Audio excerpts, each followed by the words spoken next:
Our next guest loves a good deal, don't we all? I do, I know that. Tribune Review Home and Garden editor Doug Oster says he found some amazing deals on plants. He says nurseries are practically giving them away, and Doug is here with some of his bargain finds. You're a cheapskate, Doug. Yo, admit it. I love being a cheapskate. I'm so excited about getting these plants at a discount, and this is the time to plant. When I look at that long-term forecast, you know, 40s and 50s, yeah, we got a 19-degree night in there, but that's no worries. These are all plants that will last all year long, all winter, come back in the spring, and they are almost giving them away. I mean, that rose plant is $4. Wow. You know, What is it normally? I mean, if you bought it, very probably expensive. $20. Yeah. Maybe more. What does it say there? I don't have my glasses. That says $7.99, but who knows when they posted that? That could have been later in the season, anyways. But they want to get rid of their plants. They don't want to have to take care of them all winter, and they want to give them a good home.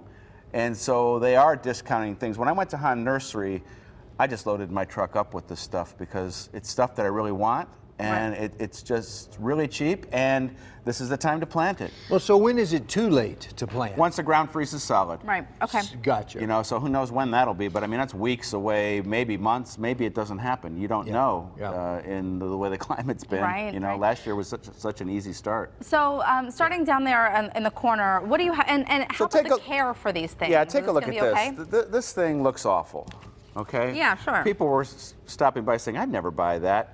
We're not buying it for what's on top. This is a Hosta. I love hostas. We have a bunch in our yard. Really beautiful Hosta. Those leaves will come off, right? Right. This is just fading away, but it's what's underneath. It's the roots that are down in there. You know, $75. I think that's like, so it was originally 15.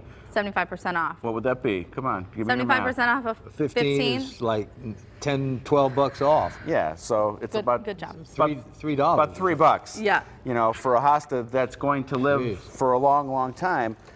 This is one of my favorite plants down here. This is a oak leaf hydrangea. We always talk about a hydrangeas. People are always asking, why doesn't my hydrangea bloom? You said that's like one of the #1 asked questions. It is the #1 question. An oak leaf hydrangea will bloom reliably. It has these beautiful, like oak leaves, which turn dark red in the fall. You get beautiful conical white blossoms in June, which fade to pink, and then in the winter, this bark is kind of an exfoliating. It kind of peels off and looks bronze. So you got more than one season of interest. It is one of my favorite all-time plants. And how big does that get, that one?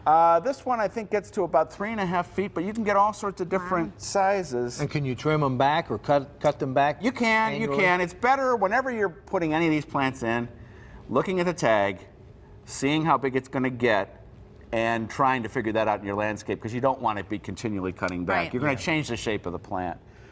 This is our thornless blackberry, thornless blackberry. So you don't have to, when you're picking your blackberries, you're not going to be like, ow, ooh, ow. And again, you know, it's... and you can eat those blackberries, right? Oh, yeah, that's what it's for. If the birds don't get them before you. Right, but blackberries, you know, it's going to put on 1,000 blackberries. Right, you're going to have enough. Enough to go around. For everybody. A few perennials here. It's another really cool ground cover, euonymus, a variegated variety, $4.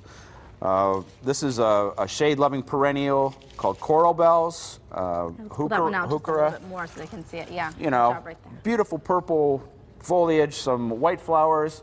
Now, this Pachysandra. Yeah. A lot of times people don't like Pachysandra because it's so common. Well, this variety is variegated, which is really cool. And what is variegated again? Just I means it's have got this in white my and green yard. instead of just green. And this kind of like sprawls out, right? That's right, it crawls right. along Like the all ground. the old gardens that I grew up with, everybody had Pachysandra. But We have this in our yard. This is a little different variety in that it has the kind of creamy white edges. And as we talked about a couple weeks ago, bulbs, you know. Right.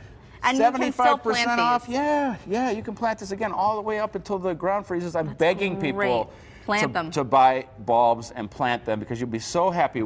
And when you put these in and the ground freezes, they just kind of go dormant? Right, they're just underneath the ground, they're growing their roots, the ground freezes, they're going to stop, and as soon as things warm up in the spring, up they come. You know, daffodils are the harbinger of spring. That's when we know spring is here to stay. Yeah. Yep. And what else do we have?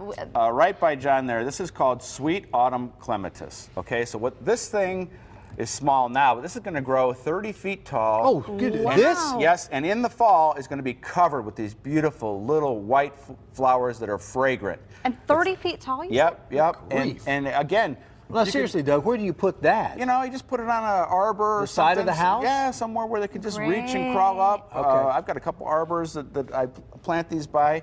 Again, you know, it's starting to turn kind of a lime green. It's trying to slow down. It's going to lose its leaves, but then underneath those roots, when those get That's established, it's just going to be for years to come. And I how know about you this? love this. Yeah. You're talking grasses. Grasses are deer-proof. They can be anywhere from 12 inches tall to, 15 feet tall. They're a great habitat for beneficial insects during the winter, and they're beautiful. Those plumes in the winter are about all you're going to have to look at. And right in front there, that orange plant there is called barberry. Beautiful. Indestructible. That's good to know. Nice stuff, especially Dougie. for someone like me. Thanks, buddy. All right, after all this talk about cold weather planting, listen to this. How about spending summer in Ireland with Doug? Woohoo! Yeah, he is taking gardeners on an 11-day trip. You can find out more about the trip and discounts for booking your seats early on Doug's blog. Look for that link at kdka.com/PTL. Aaron, go bra, baby.